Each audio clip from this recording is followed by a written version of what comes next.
আসসালামু আলাইকুম বন্ধুরা, সবাই কেমন আছো? আশা করি সবাই ভালো আছো, সুস্থ আছো। আলহামদুলিল্লাহ আমরাও খুব ভালো আছি। এই তো আমরা চলে এসেছি দোকানে এসেছি মিষ্টি আর কেক নিতে। আমার মেয়েটার আজকে বার্থডে, আর ওর স্কুলে বার্থডে সেলিব্রেশন হবে। আর কালকে রাতে কেকটা অর্ডার দিয়ে গিয়েছিলাম, আজকে এসে নিতে এসেছি। তো আমাদের নেওয়া হয়ে গেছে কেক মিষ্টি। এবার যাব স্কুলে, ওই স্কুলে ম্যাডামগুলোর জন্য মিষ্টি নিয়েছি, আর কেক আর বাচ্চাদের জন্য চকলেট থাকবে।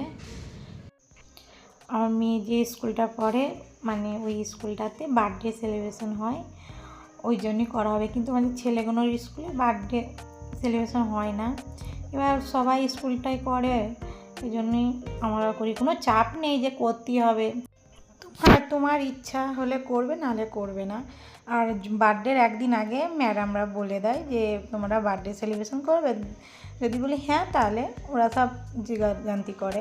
তো আমরা স্কুলে চলে এসেছি আর বসে আছি। এই তো আমার মেয়েটাই দেখো, সব স্কুলে সব ফাংশান হয়েছে, তো ওইগুলো সব ফটোগুলো চিপকে রেখে দিয়েছে।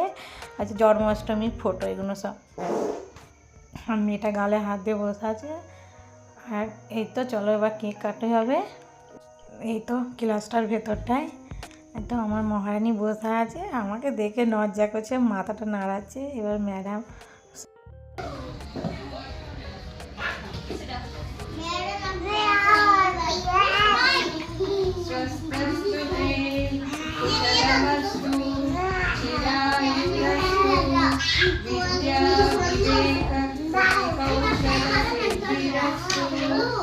ऐश्वर्यमस्तु बलमस्तु सदा जयोस्तु वंशः सदैव भवतानि सुदीप्तोस्तु सुदीप्तोस्तु।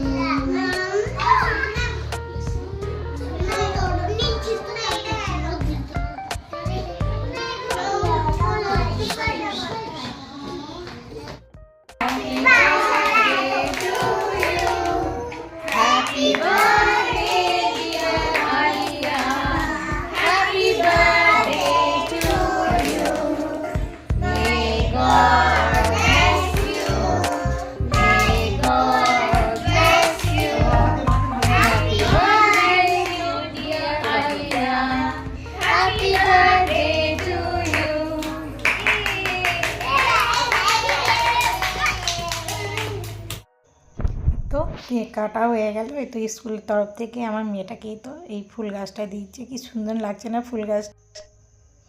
আমার তো খুবই ভালো লেগেছে এই স্কুলের তরফ থেকে যে বার্থডেটা দেখেছে। সব বাচ্চারা দেখো কত এনজয় করছে না, ছোট বাচ্চা। আর আমার মেয়েটাও দেখো স্কুল ফ্রেন্ডের সাথে মানে বার্থডে সেলিব্রেশন করে, ওরও মনটা কত আনন্দ। হ্যাঁ, আমার তো খুবই ভালো লেগেছে। আর এই তো আমাদের কেক কাটা হয়ে গেছে, এবার আমরা বাড়ি ফিরছি।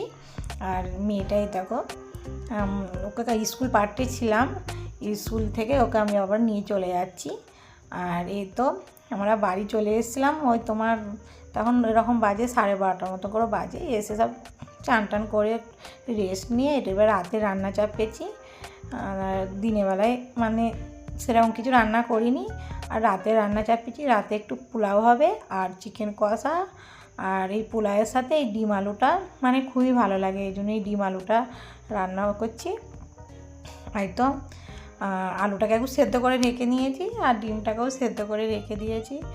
এটা আমার মায়ের রেসিপি। আমার মা যখনই পোলাও রান্না করতো, মানে মাংস রান্না থাকতো আর এই আলু সেদ্ধ ভাজা ডিম দিয়ে থাকতো, মানে ব্যাপক লাগে এই পোলাওটার সাথে এই আলু ভাজাটা।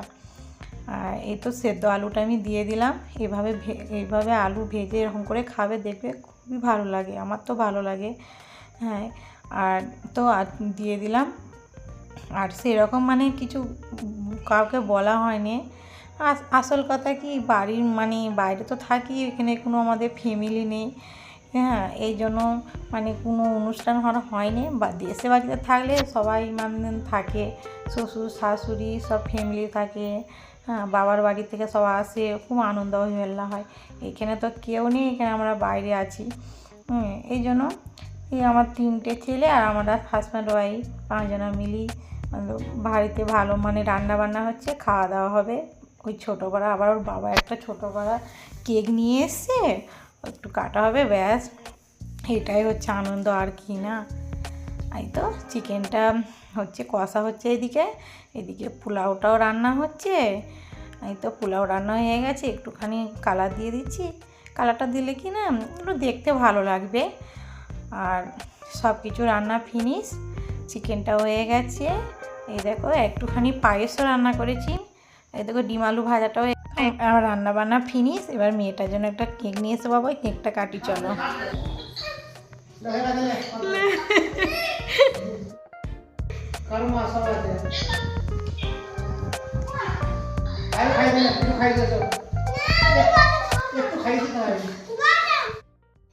এই তো কেক কাটা হয়ে গেছে, এবার আমরা খাওয়া দাওয়া করবো। এই দেখো পোলাওটা দেখো কত সুন্দর লাগছে না কালারটা দিয়ে, আর পোলাওটা কত সুন্দর ঝরঝরে হয়েছে। আজকে আমার সোনা মায়ের জন্মদিন ছিল, সবাই আমার মেয়ের জন্য তোমরা দোয়া করবে, আমার মেয়ে যেন বড় হয়ে মানুষের মতো মানুষ হতে পারে। তাহলে এখানে আমরা ভিডিওটা শেষ করছি, আবার দেখা হবে অন্য ভিডিওর সাথে। তোমরা ভালো থেকো, সুস্থ থেকো, আল্লাহ হাফেজ।